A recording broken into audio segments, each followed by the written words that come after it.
Os mozos do Centro de Educación Especial de Vila García sacaron á rúa todo o seu talento. A través da cooperativa que crearon no colexio, decidiron organizar un mercado solidario. Nel puxeron á venda produtos customizados coas súas propias mans. Caixas, botes,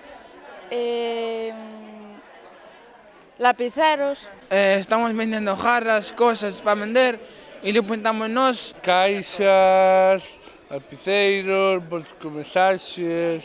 O mercado ten fins solidarios. Todos os cartos que deron xuntado irán parar á Fundación Amigos de Galicia. A intención dos rapaces é que con ese diñeiro poidan mercar leite e outros produtos non perecedoiros. Estamos vendendo as cosas que hacemos en esta escuela para cobrar dinero para os amigos de Galicia, para comprarles leite, para cosas imperecederas, para todas as familias que non tienen nada.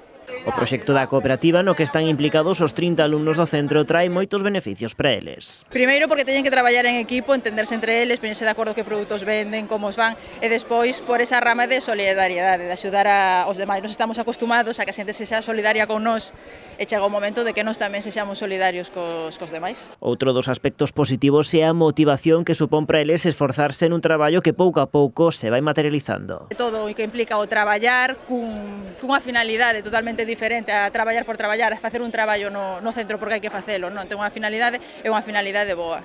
A xornada para estes mozos resultou moi proveitosa e non é para menos, prácticamente esgotaron todas as súas existencias en pouco menos dunha hora.